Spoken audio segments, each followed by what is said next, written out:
Mizan HSC পরীক্ষা দিয়েছে, সে ঢাকার বাইরে থাকে। জীবনের এক ক্রান্তিলগ্ন থেকে মিজান আরেকটা ক্রান্তিলগ্নে যাবে, তাকে একটা সিদ্ধান্ত নিতে হবে। সে বিশ্ববিদ্যালয়ে পড়তে চায়। মিজান অর্থনীতির কিছুই বোঝে না, মিজান অঙ্ককে প্রচণ্ড রকমের ভয় পায়, কিন্তু তাকে এই সিদ্ধান্ত নিতেই হবে। মিজান কিভাবে এই সিদ্ধান্তটা নেবে, এটি আলোচনা করার জন্য গত পর্বে আমরা একটা ধারণার বলেছিলাম। এই ধারণাটার নাম দিয়েছিলাম আমরা অপরচুনিটি কস্ট, বাংলায় সুযোগ ব্যয়। এই ধারণাটি আজকে আলাপে গল্পে অর্থনীতিতে আমরা আলোচনা করব। চলুন শুরু করা যাক। আলাপে গল্পে অর্থনীতিতে সবাইকে স্বাগতম ও শুভেচ্ছা জানাচ্ছি। আমি আসরার চৌধুরী। এখন আমরা দেখি হোয়াট ইজ অপরচুনিটি কস্ট, সুযোগ ব্যয়টা কি।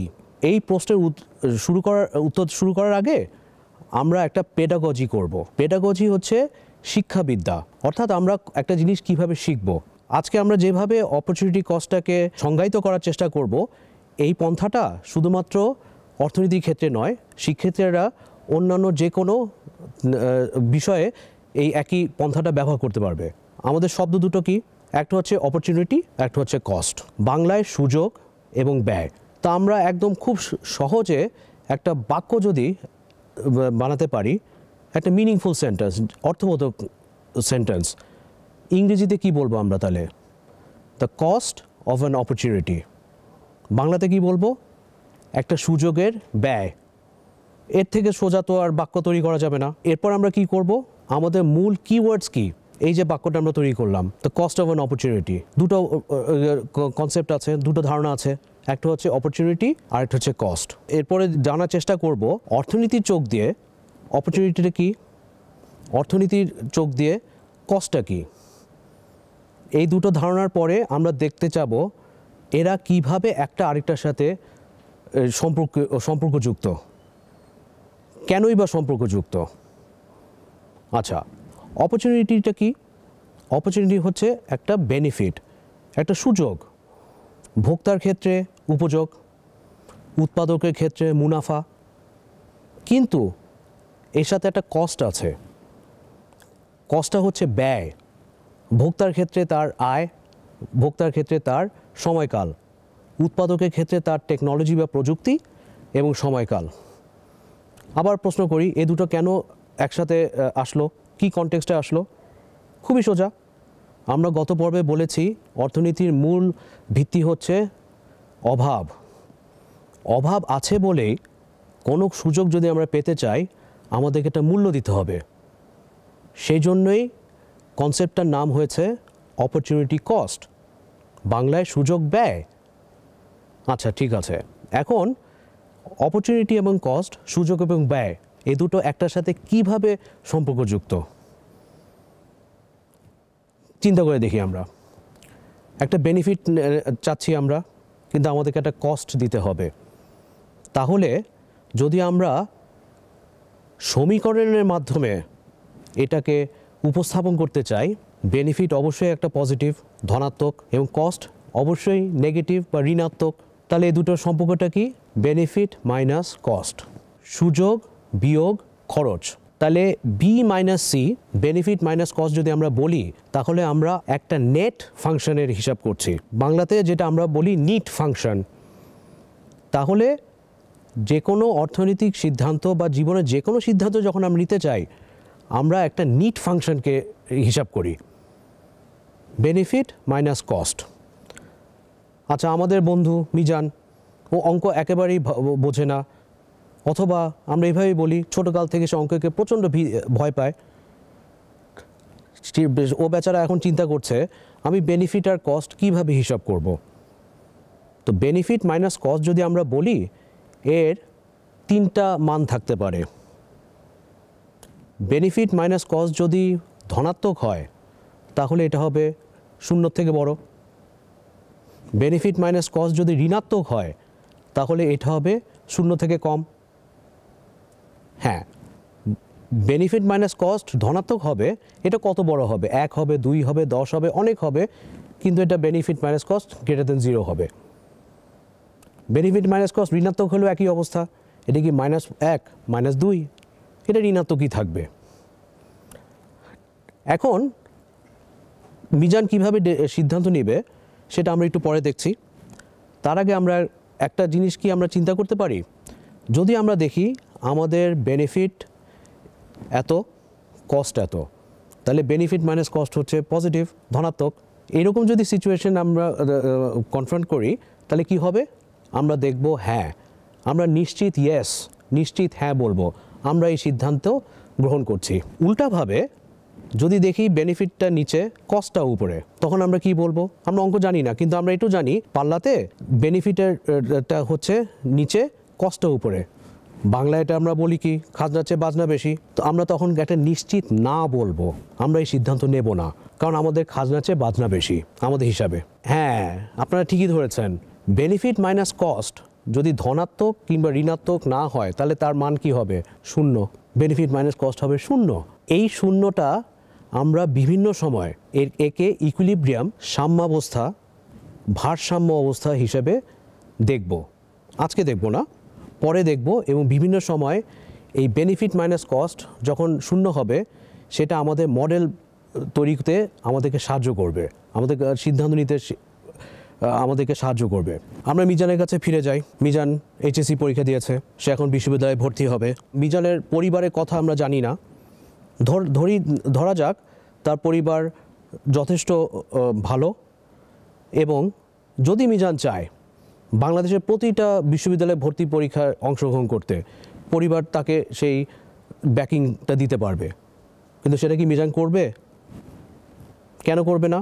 কারণ মিজানের অফুরন্ত সময় নাই।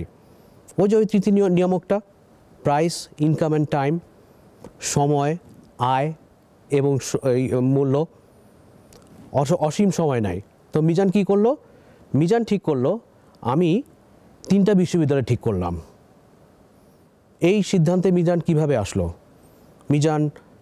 মিজান কোন বিষয়ে ভালো করতে পারে বা নাও করতে পারে সেটি কিন্তু মিজান জানে। এই হিসাব করে মিজান 3টা বিশ্ববিদ্যালয় ঠিক করলো। আচ্ছা, মিজান এর মধ্যে আরও 2টো জিনিস হিসাব করলো। এক নাম্বারটা হচ্ছে বিশ্ববিদ্যালয়টা তার বাসা থেকে কত দূরে অবস্থিত। যদি বেশি দূরে অবস্থিত হয় তাহলে তাকে যখন বাসায় ফিরে আসতে হবে ছুটির সময় বা অন্য কোনো কাজে, তার একটা খরচ আছে। আরেকটা মূল খরচ হচ্ছে, মিজান যদি 4 বছরের স্নাতক ডিগ্রির জন্য নিজেকে কমিট করে, তাহলে এই স্নাতক ডিগ্রির 4 বছরে তার একটা খরচ আছে। একটা বিশ্ববিদ্যালয়ে তার খরচ এক রকম হবে। তো এটা মিজান মোটামুটি একটা হিসাব নিকাশ করলো বন্ধুবান্ধবদের সাথে আলাপ করে, এবং ওইসব বিশ্ববিদ্যালয়ের ফেসবুক পেজগুলোতে, ওয়েবসাইটগুলোতে গেল। ওই ফেসবুক পেজে গিয়ে নানান রকমের ফেসবুক ক্লাবস আছে, তাদেরকে জিজ্ঞাসা করলো আপনাদের কত খরচ হয়। এগুলি অনেক সব খরচগুলি করলো। করার পর মিজান বেনিফিট মাইনাস কস্ট হিসাব করছে। আচ্ছা, এখন আবার মিজান তো অঙ্ক ভালো বোঝে না, মিজান অঙ্ককে ভয় পায়। তখন মিজান কি করবে? তার সামনে যদি 3টা বিশ্ববিদ্যালয় সে ঠিক করেছে, সে তো র্যাঙ্কিং করতে পারবে, সে ক্রমটা সাজাতে পারবে না? ক্রম সাজানো খুবই সোজা। আমরা দেখি গুড, বেটার, বেস্ট। বাংলায় যদি বলি আমরা উত্তম, উত্তমতর, সর্বোত্তম। এইভাবে কি সে একটা র্যাঙ্কিং করতে পারবে না? এই র্যাঙ্কিংয়ের সাথে তো অঙ্কের কোনো সম্পর্ক নাই। আচ্ছা, মিজানের আরেকটা বন্ধু, ওই বন্ধু প্রচণ্ড ভালো অঙ্কতে। সে করলো কি, এই একই র্যাঙ্কিংটা সংখ্যার মাধ্যমে উপস্থাপন করলো। সে ভালোটাকে করলো 8, উত্তমতরটাকে করলো 9, সর্বোত্তমটাকে করলো 10। কথা একই দাঁড়াচ্ছে না? তার র্যাঙ্কিংটা সংখ্যার মাধ্যমে হয়েছে, মিজানের র্যাঙ্কিংটা সংখ্যার মাধ্যমে হয় নাই। কিন্তু এটা দুইজনই যখন সিদ্ধান্ত নেবে, তারা তো চালাক সিদ্ধান্ত নিতে চেষ্টা করছে, একটা বুদ্ধিদীপ্ত সিদ্ধান্ত। দুইজনই কিন্তু বেস্টটাকে চুজ করবে। এখন আমরা কিন্তু কস্টটা কি? কস্টটা হচ্ছে ওই যে বেনিফিট মাইনাস কস্ট। প্রত্যেকটার বেনিফিট মাইনাস কস্ট হিসাব করা হয়েছে, যেটা উত্তম, যেটা উত্তমতর, যেটা সর্বোত্তম। করার পরে যেহেতু মিজান চালাক, মিজানের বন্ধুও চালাক, তারা দুইজনই বেস্ট বা সর্বোত্তম বিশ্ববিদ্যালয়টা নির্বাচন করলো। এখন কথা হচ্ছে অপরচুনিটি কস্টটা কি বা সুযোগ ব্যয়টা কি? এটার উত্তর দিতে গিয়ে খুব সুন্দর একটা ডেফিনিশন দেখব। এই ডেফিনিশনটা পল স্যামুয়েলসন নামে একজন অর্থনীতিবিদ ছিলেন। উনি 1970 সালে প্রথম মার্কিন অর্থনীতিবিদ হিসেবে নোবেল পুরস্কার পান। কিন্তু এর আগে 1948 সালে উনি ইকোনমিক্সের একটা টেক্সট বুক লঞ্চ করেন এবং এটা অ্যালফ্রেড মার্শালের টেক্সট বুকের পরে এই যাবৎকালে সবচেয়ে ইনফ্লুয়েন্সিয়াল টেক্সট বুক হিসাবে সময়ের কালে এটা নিজেকে প্রতিষ্ঠিত করেছে।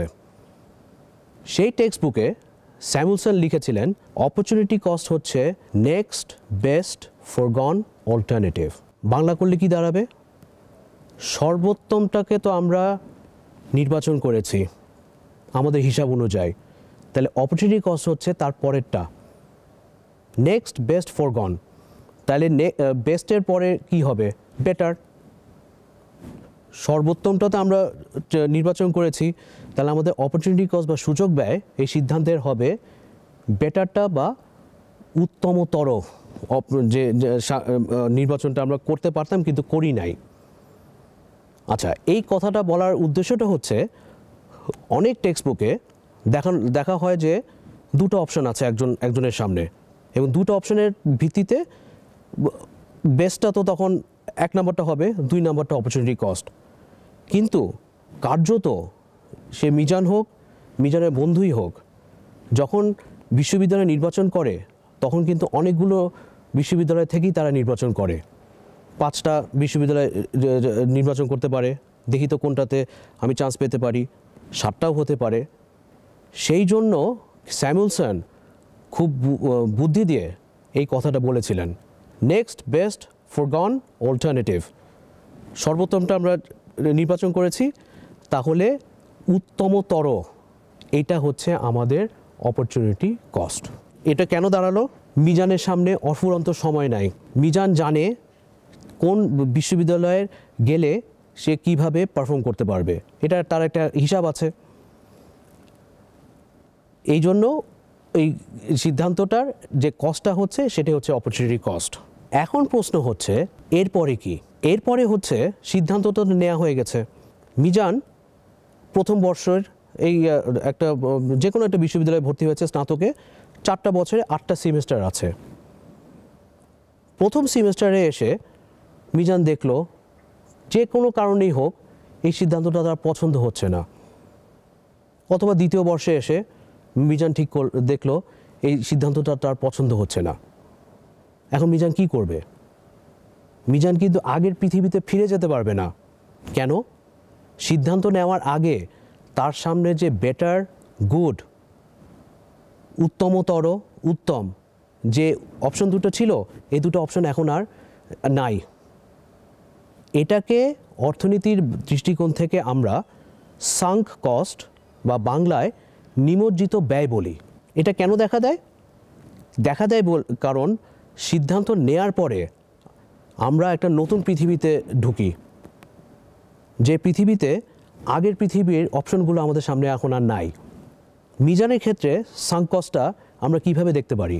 কস্ট একটা ঋণাত্মক মান, ঠিক আছে। কস্টের সবচেয়ে ভালো মান কত? 0। এছাড়া এটা -1, -2, -3, -4 শুরু করে -ইনফিনিটি বা অসীম পর্যন্ত হতে পারে। আচ্ছা, মিজান এখন হিসাব দেখলো, প্রথম বর্ষে সে ভর্তি হলো। প্রথম সেমিস্টার যাওয়ার পরে মিজান কি ঠিক করলো? যে এই বিষয়টা বা এই বিশ্ববিদ্যালয়টা আমার ভাল লাগছে না, আমি মনে হয় না আর পারবো। এরকম সিচুয়েশন আমরা অনেকেই পড়েছি। তখন মিজান কি ওর বাবা মার সাথে আলাপ করলো। বাবা বলল, আচ্ছা ঠিক আছে, তুই চলে আয়, কোনো সমস্যা হবে না, তুই আরেক জায়গায় ভর্তি হ। তার সাঙ্ক কস্ট ছিল, ডিসিশনটা ভুল হয়েছে তার হিসাবে 1 সেমিস্টার যাওয়ার পর, কিন্তু সে ফেরত আসতে পারছে। এই বোধটা যদি মিজানের 8ম সেমিস্টারে হতো, অর্থাৎ 7টা সেমিস্টার সে শেষ করে ফেলেছে, সে তার স্নাতক ডিগ্রির সর্বশেষ সেমিস্টারে এসছে, এখন তার মনে হচ্ছে আমি কি করলাম, আমি তো বোধহয় ভুল করে ফেললাম। এই সময় কি তার পক্ষে ফেরত যাওয়া সম্ভব? সাঙ্ক কস্ট আমরা টেক্সট বুকে লেখা থাকে এটা রিকভার করা যায় না। এটা কি কনটেক্সটে বলে? ওই সিদ্ধান্তটা রিকভার করা যায় না। হ্যাঁ, সিদ্ধান্তটা আমরা যখন নিয়েছি তখন অতীত ছিল, অতীতের পৃথিবীর প্রেক্ষিতে আমরা সিদ্ধান্ত নিয়েছি। আরেকটা উদাহরণ দেখ, খুব সোজা উদাহরণ, আমরা সবাই এটার উপভোগ করেছি। আমরা একটা জুতা কিনেছি, জুতাটার কেনার সময় খুব ভালো লেগেছে। 7 দিন যাওয়ার পরে কোনো কারণে জুতাটা আমাদের পছন্দ হলো না। যখন জুতাটা কিনেছি ওইটা অবশ্যই আমাদের ঠিক সিদ্ধান্ত ছিল। আমরা বেনিফিট, কস্ট অনেক কিছু চিন্তা করেছি, অন্য অন্য জুতার সাথে তুলনা করেছি, এইটাই হচ্ছে আমার বেস্ট চয়েস। সেকেন্ড বেস্ট চয়েসটা ছিল আমাদের সাঙ্ক কস্ট, অপরচুনিটি কস্ট। ঠিক আছে, 7 দিন পরে যদি জুতাটা আমার পছন্দ না হয়, আমরা অন্য একটা জুতা কিনে ফেলতে পারবো। কিন্তু 7টা সেমিস্টার পরে মিজানের যদি বোধ হয় যে আমি যে বিশ্ববিদ্যালয়ে বা যে বিষয়ে ভর্তি হয়েছি সেটা আমার ঠিক সিদ্ধান্ত হয়নি, তার পক্ষে আর ফেরত যাওয়া সম্ভব না। সো সাঙ্ক কস্ট আমরা যখন বলি রিকভার করা যায় না, টেক্সট বুকগুলোতে যখন বলে, এটা আসলে আংশিকভাবে সত্য। সিদ্ধান্তটা রিকভার করা যাবে না, কিন্তু যদি খুব বেশি দেরি না হয় আমরা অন্য একটা বিকল্প ব্যবস্থা নিতে পারি। আজকে তাহলে এখানেই থাক, আমরা মিজানের গল্প শুনলাম। আগামী পর্বে আমরা জিজ্ঞেস করব what type of a science is economics. ইকোনমিক্সটা কী ধরনের বিদ্যা? এটি কি পদার্থবিদ্যা, গণিত বিদ্যার মতো বিদ্যা? এটি কি সমাজতত্ত্বর বিদ্যা, নাকি এটা নৈতিকতার বিদ্যা? এই প্রশ্নটার উত্তর দিতে গিয়ে আমাদের আবার পল সেমুলসনের সাথে দেখা হবে একটা ভিন্ন কনটেক্সটে। আজকে যেমন দেখা হলো অপরচুনিটি কস্ট দিয়ে, এরপরে বা দেখা হবে অন্য একটা কনটেক্সটে। সেই পর্যন্ত আপনারা ভালো থাকবেন, নিশ্চয়ই আপনাদের সাথে দেখা হবে। আজকের মতো এখানেই বিদায় নিচ্ছি, ধন্যবাদ।